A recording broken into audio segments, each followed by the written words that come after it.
Good morning! Ito naman tayo. Ulam natin ngayon. Tanghalian.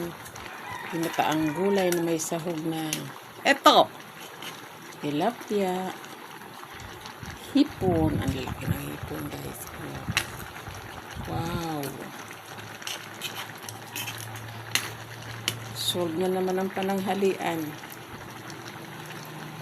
Hari na, tamakaraonak ka. Palutuon ko pang bagya. Bagya pang kulo-kulo. Ayan. Good morning sa inyong lahat dyan. Kain na tayo.